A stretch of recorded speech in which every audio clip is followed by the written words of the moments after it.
Hello' everyone, আজি আপোনালোকৰ বাবে এটা সহজতে বনাব পৰা ইডলি ৰেচিপি লৈ আহিছোঁ আৰু লগতে আপোনালোক সকলোকে আকৌ এবাৰ আদৰণি জনাইছোঁ আছামিজ কিচেন চেনেললৈ। আমাক দা ইণ্ডাছ ভেলীৰ ফালৰ পৰা এটা ষ্টেইনলেছ ষ্টীলৰ মাল্টি কেৰাহী পঠিয়াইছিলে আৰু এই ইডলি ৰেচিপিটো আজি মই আপোনালোকক এই মাল্টি কেৰাহীটো ব্যৱহাৰ কৰিয়ে বনাই দেখুৱাম।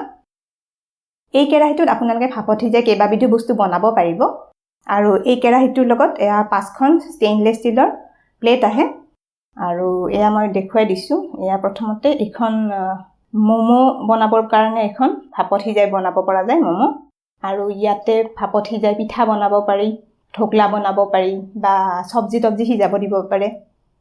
এইদৰে আপোনালোকে কেইবাবিধো বস্তু বনাব পাৰে। আৰু এইখন হৈছে ইডলি মেকাৰ, ইয়াতে ইডলি বনাব পাৰে। এয়া 2খনকৈ ইডলি প্লেট দিয়া হৈছে।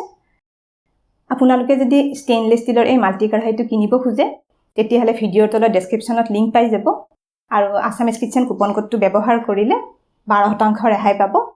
আৰু আগলৈ মই ৰেচিপিটো বনাই থাকোঁতে এই মাল্টি কেৰাহীটোৰ বিশেষত্ব বা ফিচাৰ্ছবিলাক আপোনালোকক আগলৈকে জনাই থাকিম। তেনেহ'লে এতিয়া ইডলি ৰেচিপিটো বনাবলৈ আৰম্ভ কৰোঁ। আজিৰ ইডলি ৰেচিপিটো বনাবলৈ মই ব্যৱহাৰ কৰা ইনগ্ৰিডিয়েণ্টছখিনি আপোনালোকে স্ক্ৰীনত দেখিবলৈ পাইছে। এয়া প্ৰথমতে ডাঙৰ বাতি এটা 1.5 কাপ কেঁচা পিঠাগুড়ি দি ল'লোঁ আৰু এয়া লগতে আধা কাপ চুজি দি লৈছোঁ আৰু এয়া দিলোঁ 1 কাপ দৈ। এইখিনি মই টেঙা দৈ লৈছোঁ। এয়া জোখমতে অলপ নিমখ দি দিছোঁ। এতিয়া এইখিনি এবাৰ ভালকৈ মিলাই ল'ম। ইয়াতে আপোনালোকে যিকোনো ভাত খোৱা চাউলৰ পিঠাগুড়ি ল'ব পাৰে। মই ইয়াতে দোকানত কিনিবলৈ পোৱা ভোগালী জলপানৰ পেকেটৰ পিঠাগুড়িটো ব্যৱহাৰ কৰিছোঁ। আপোনালোকেও পেকেটৰ পিঠাগুড়ি ব্যৱহাৰ কৰিব পাৰে। আৰু পিঠাগুড়িৰ লগত অলপ চুজি দি বনালে ইডলিকেইটা ধুনীয়া ফুলা ফুলা হ'ব। আৰু ইয়াতে মই অলপ দৈ ব্যৱহাৰ কৰিছোঁ, সেইবাবে ইডলিখিনি ধুনীয়া কোমল কোমল হ'ব। আপোনালোকে ইডলি বনাবলৈ ব্যৱহাৰ কৰা বস্তুখিনি যিকোনো এটা কাপ বা বাতিৰে জুখি লৈ দিব পাৰে। এতিয়া ইয়াতে অলপ অলপ পানী মিলাই ইডলিৰ মিশ্ৰণটো বনাই ল'ম। পানীখিনি কিন্তু দিওঁতে মই অলপ অলপকৈ মিলাই আছোঁ। বেছি পানী এবাৰতে দি ল'লে ইডলিৰ মিশ্ৰণটো বেছি পনীয়া হৈ যাব পাৰে। এয়া চাওক, ইডলিৰ মিশ্ৰণটো ভালদৰে মই ফেটি ল'লোঁ। এইখিনি ধুনীয়াকৈ মিহলি হৈ পৰিছে আৰু মিশ্ৰণটো মই আপোনালোকক দেখুৱাই দিছোঁ। এইখিনি এনেকুৱা হ'লে হৈ যাব। মিশ্ৰণটো কিন্তু ইয়াতকৈ আৰু বেছি পাতলকৈ বনাব নালাগে। এতিয়া এইখিনি ঢাকনি এখন লগাই 10 মিনিটমান সময়ৰ বাবে ৰাখি দিম। 10 মিনিটমান হৈ গৈছে। এয়া ঢাকনিখন আঁতৰাই ল'লোঁ। এয়া চাওক, পিঠাগুড়ি আৰু চুজিখিনি দৈ আৰু পানীৰ লগত ভিজাই থোৱাৰ বাবে অলপ অলপ ফুলি উঠিছে আৰু মিশ্ৰণটো আগতকৈ অলপ ডাঠ হৈ পৰিছে। ইডলিৰ মিশ্ৰণটো আমাৰ এনেকুৱাই হ'ব লাগে। এইখিনি আৰু এবাৰ মিলাই লৈছোঁ।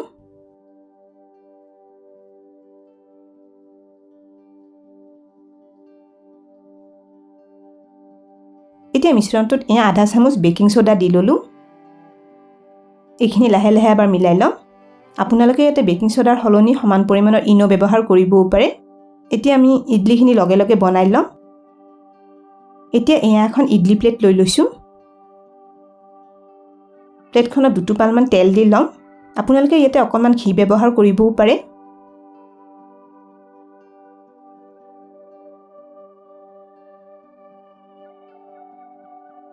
তেলখিনি এতিয়া এইদৰে ভালদৰে ইডলি মলকেইটাত সানি ল'ম। অলপ অলপ তেল সানি ল'লে ইডলিখিনি হোৱাৰ পিছত এৰুৱাবলৈ সুবিধা হ'ব। এতিয়া এনেকুৱা হেতা এখনেৰে ইডলিৰ মিশ্ৰণটো এইদৰে ইডলি প্লেটখনত দি ল'ম। মিশ্ৰণখিনি দিওঁতে ইডলি মলকেইটাত অলপ অলপ ঠাই ৰাখি লৈ দিছোঁ, কাৰণ ইডলিখিনি হোৱাৰ পিছত অলপ অলপ ফুলি আহিব। ইডলিখিনি মই এতিয়া সিজাই ল'ম। এতিয়া এটা ইণ্ডাছ ভেলীৰ মাল্টি কেৰাহীটো বা ষ্টিমাৰটোত অলপ পানী দি গেছত বহুৱাই দিছোঁ। এতিয়া মই গেছটো অন কৰি লোৱা নাই। এইখিনিতে আপোনালোকক এই মাল্টি কেৰাহী বা ষ্টিমাৰটোৰ কেইটামান বিশেষত্ব বা ফিচাৰ্ছৰ বিষয়ে জনাব বিচাৰিছোঁ। এই মাল্টি কেৰাহীটো বা ষ্টিমাৰটো ট্ৰাই ষ্টিল ষ্টেইনলেছ ষ্টীলৰ হয় আৰু এইটোত কোনো ধৰণৰ কেমিকেল কোটিং নাথাকে। অৰ্থাৎ আপুনি এই কেৰাহীটো বা ষ্টিমাৰটোত খোৱা বস্তু বনালে কোনো ধৰণৰ কেমিকেল কোটিং খোৱা বস্তুৰ লগত মিহলি নহয়। আৰু এই মাল্টি কেৰাহীটো ষ্টেইনলেছ ষ্টীলৰ হোৱাৰ বাবে বহুদিনলৈ চলিব। আৰু এয়া ইডলিৰ প্লেটখন কেৰাহীটোত দি লৈছোঁ আৰু গেছটো এতিয়া অন কৰি দিলোঁ। এতিয়া কেৰাহীৰ ঢাকনিখন লগাই এইখিনি 15 মিনিটমান গেছৰ মিডিয়াম ফ্লেমত সিজি থাকিব দিম। 15 মিনিটমান পিছত কেৰাহীৰ ঢাকনিখন আঁতৰাই ল'লোঁ। এয়া চাওক, আমাৰ ইডলিকেইটা সিজি ফুলি ফুলি আহিছে। চুৰি এখনেৰে ইডলি এটা চাই লৈছোঁ। এয়া চাওক, চুৰিখনত একো লাগি অহা নাই, এইখিনি সিজি গৈছে। ইডলিকেইটা এতিয়া অলপ ঠাণ্ডা হ'বলৈ ৰাখি দিম। তাৰপিছত এইখিনি উলিয়াই ল'ম। এইফালে কেৰাহী বা ষ্টিমাৰটোত আৰু অলপ পানী দি বহুৱাই দিছোঁ। এই মাল্টি কেৰাহীটোত ট্ৰাইপ্লাই চেণ্ডউইচ বটম দিয়া হৈছে সেইবাবে ইয়াতে খোৱা বস্তু সোনকালে বনোৱা হৈ যায় আৰু এই মাল্টি কেৰাহী বা ষ্টিমাৰটো আপোনালোকে গেছ ইণ্ডাকশ্যন ষ্টভ দুইটাতে ব্যৱহাৰ কৰিব পাৰিব আৰু এয়া এখন ষ্টিমিং প্লেট ইয়াতে দি ল'লোঁ এই মাল্টি কেৰাহীটো বা ষ্টিমাৰটোৰ সৈতে আপোনালোকে দুখন ইডলি প্লেট দুখন ঢোকলা প্লেট আৰু এখন ষ্টিমিং প্লেট পাব আৰু এই 5খন প্লেটৰ সহায়ত আপোনালোকে ইডলি ঢোকলা মমোজ পিঠা আৰু বিভিন্ন ধৰণৰ খোৱা বস্তু বনাব পাৰিব আপোনালোকে এবাৰতে দুখনকৈ প্লেট ব্যৱহাৰ কৰি খোৱা বস্তু বনাব পাৰে ইয়াতে মই অলপ মিহলি চব্জি কাটি লৈ দি লৈছোঁ এই চব্জিখিনি এতিয়া 6 মিনিটমান সময়ৰ বাবে সিজিব দিম এই প্লেটখন ব্যৱহাৰ কৰি আপোনালোকে ভাপত দিয়া পিঠা ঢোকলা আদি বনাব পাৰে এই চব্জিখিনি মই এতিয়া এখন মিক্স ভেজৰ ভাজি বনাবলৈ ব্যৱহাৰ কৰিম ইয়া গেছটো অন কৰি ল'লোঁ কেৰাহীৰ ঢাকনিখন লগাই এইখিনি মিডিয়াম ফ্লেমত সিজিব দিম 6 মিনিটমান পিছত ঢাকনিখন আঁতৰাই ল'লোঁ এয়া আমাৰ চব্জিখিনিও ধুনীয়াকৈ সিজি গৈছে এইখিনি কিন্তু মই খুব বেছিকৈ সিজাই লোৱা নাই আপোনালোকে এনেকৈ চব্জি আদি সিজাই চেণ্ডউইচ চুপ আদি বনাবলৈ ব্যৱহাৰ কৰিব পাৰে এতিয়া মই আৰু এখন ষ্টিমিং প্লেট লৈছোঁ প্লেটখনত অকণমান ৰিফাইন তেল ছটিয়াই লৈছোঁ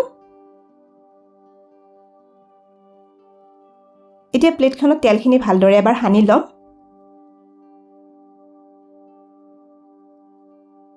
এয়া মাল্টি কেৰাহী বা ষ্টিমাৰটোত পানী অলপ বহুৱাই দিছোঁ ইয়াতে ষ্টিমিং প্লেটখন দি ল'লোঁ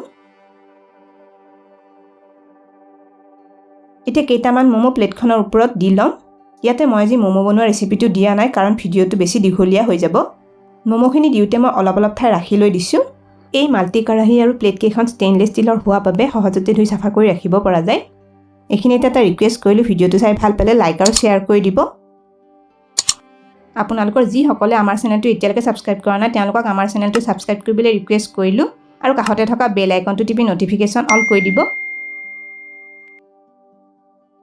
এয়া গেছটো আকৌ অন কৰি ল'লোঁ এতিয়া ঢাকনিখন লগাই 12 মিনিটমান গেছৰ মিডিয়াম ফ্লেমত মমোখিনি সিজিব দিম 12 মিনিটমান হৈ গৈছে ঢাকনিখন আঁতৰাই ল'লোঁ এয়া আমাৰ মমোখিনিও ধুনীয়াকৈ সিজি আহিছে এইখিনি দেখিছেনে ফুলি ফুলি উঠিছে এতিয়া মমোকেইটা প্লেট এখনত উঠাই ল'ম এইফালে আমাৰ ইডলিখিনি অলপ অলপ ঠাণ্ডা হৈ পৰিছে এইখিনি হাতেৰে চুব পৰা গৰম হৈ আছে এয়া চামুচ এখনৰ উল্টা ফালটোত অকণমান তেল সানি লৈছোঁ ইডলিকেইটা মই চামুচখনেৰে উলিয়াই ল'ম চামুচখনেৰে এনেকৈ ইডলিকেইটা অলপ অলপ কাষটো এৰুৱাই ল'ম তেতিয়া ইডলিটো ধুনীয়াকৈ এৰ খাই আহিব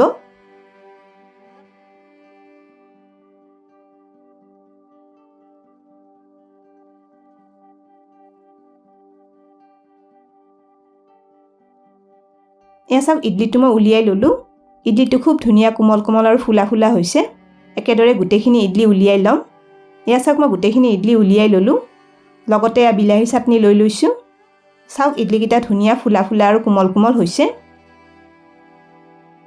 ইডলি এটা মই ভাঙি দেখুৱাইছোঁ আপোনালোকেও এইদৰে পিঠাগুড়ি বা চাউলৰ গুড়িৰে খুব কম সময়তে ইডলিৰ ৰেচিপিটো বনাই খাব পাৰে আৰু এই ইডলিটো বিলাহী চাটনি বা নাৰিকলৰ চাটনিৰ লগত গৰমে গৰমে খাবলৈ খুবেই সোৱাদ লাগে তেনেহ'লে আজিৰ ৰেচিপিটো চাই কেনে পালে কমেণ্ট কৰি নিশ্চয় জনাব ভিডিঅ'টো শেষলৈকে চবে অশেষ ধন্যবাদ জনালোঁ আৰু ভিডিঅ'টো ভাল পালে লাইক আৰু শ্বেয়াৰ কৰি দিব স্ক্ৰীনত দেখা পোৱা ৰেচিপিকেইটা চাবলৈ মই ৰিকমেণ্ড কৰিলোঁ ভিডিঅ'কেইটা চাবলৈ ৰেচিপিটোৰ ফটোখনৰ ওপৰত ক্লিক কৰিলেই হ'ল তেনেহ'লে আজিলৈ আহিছোঁ আকৌ লগ পাম আৰু এটা নতুন ৰেচিপি ভিডিঅ'ৰ সৈতে